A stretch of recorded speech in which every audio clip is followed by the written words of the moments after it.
ప్రియమైన వార్లారా, ఎలా ఉన్నారు? బావున్నారా? సంతోషంగా ఉన్నారా? ఈ స్థలం అందంగా ఉన్నదా? మీకు నచ్చిందా? శ్రీలంక దేశంలో నోరోలియా అనే ఒక కొండల ప్రదేశం ఉన్నది.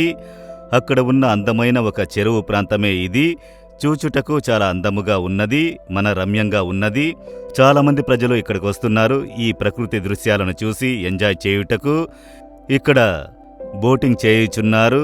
చాలా సంతోషకరమైన స్థలమిది. దేవుడు మిమ్ములను కూడా సంతోషంగా ఉంచుటకు ఇష్టపడుచున్నారు. ఎప్పుడు పని, చదువు, బిజినెస్ అని ఒకే చోట ఉండకుండా కొంచెం సెలవు దినాల్లో బయటకు వెళ్ళి కుటుంబముతో సంతోషంగా దేవుని సృష్టిని చూసి ఆనందించాలని ప్రభు ఇష్టపడుచున్నారు. మీ పిల్లలతో మీరు తప్పకుండా వెళ్ళి ఆ విధంగా మనసానందంతో ఉండాలి. సరే, ఈ దినము దేవుడు నాకే వాక్యం చెబుతున్నారని చూస్తున్నారా?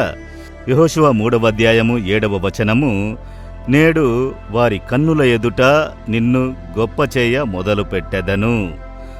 వారి కండ్ల ఎదుట నిన్ను ఎవరు అల్పముగా అనుకుంటున్నారో, ఎవరు నిన్ను పరిహాసం చేస్తున్నారో, ఎవరు నిన్ను అవమానపరుస్తున్నారో, ఎవరు నిన్ను నిందిస్తున్నారో, వారి కండ్ల ఎదుట నిన్ను గొప్ప చేయుదును అని దేవుడు చెబుతున్నారు. ఒక సహోదరిని చూడండి, ఒకసారి నన్ను సంధించుటకు వచ్చారు. నేనెందుకు మీ కొరకు ప్రార్థన చేయాలని అడిగినప్పుడు ఆమె చాలా ఏడ్చినది. కన్నీరు కార్చి నోరు తెరిచి గొప్ప శబ్దముతో ఏడ్చినది. వారు తట్టుకోలేనంత గొప్ప భారము ఏమిటి అని అడిగితే ఆమె కుటుంబస్తులే అల్పంగా మాట్లాడుచున్నారు. ఎందుకొరకు మాట్లాడుచున్నారు? పిల్లలు లేరు. పెండ్లయ్యి కొన్ని సంవత్సరాలైనా పిల్లలు లేనందున అవమానపరిచి, నిందించి, ఆమెను వేదనపరుచునట్లు, హృదయమును గాయపరుచునట్లు మాట్లాడారు. నీకు పిల్లలు ఇక పుట్టరు, నీవు దరిద్రురాలువి, నీవు పుట్టినప్పుడు నుండి సరైన దానవు కాదు, నీవు శపింపబడిన దానవు అని చెప్పి గాయపరిచారు. ఈమెకు పిల్లలు లేదన్నది ఒక వేదన. అదే ఆమె హృదయమునకు వేదన కలుగజేస్తుంది. వీరు మాట్లాడే మాటలు, ఆ కుటుంబంలో ఉన్నవారు మాట్లాడే మాటలే ఆమె హృదయమును మిక్కిలి వేదన కలుగజేసినది. అందువలన నా కుటుంబస్తులే ఇలా మాట్లాడుచున్నారు. అప్పుడు బంధువులు, ఊర్లో ఉన్నవారు ఈ విధముగా మాట్లాడారు. కనుక ఆమె కన్నీరు అధికమైనవి. నేను చెప్పాను, నా కుమార్తె, ఏ స్థలములో వారు నిన్ను అవమానపరిచినారో వారి కండ్లకు ముందు ప్రభువు నిన్ను హెచ్చించును. ఏ విధమైన మాటలతో నిన్ను నిందించి కేవలపరిచినారో, నీవు అలాంటి దానవు కాదు, నీవు ఆశీర్వదించబడిన దానవు అని వారి నోటితో చెప్పునట్లు ప్రభు నిన్ను ఆశీర్వదించెదరు. నీ కన్నిటిని యేసు చూచుచున్నారు. నీవు కలత చెందకని చెప్పి ఆ కుమార్తె కొరకు భారముతో ప్రార్థించుటకు దేవుడు కృపనిచ్చారు.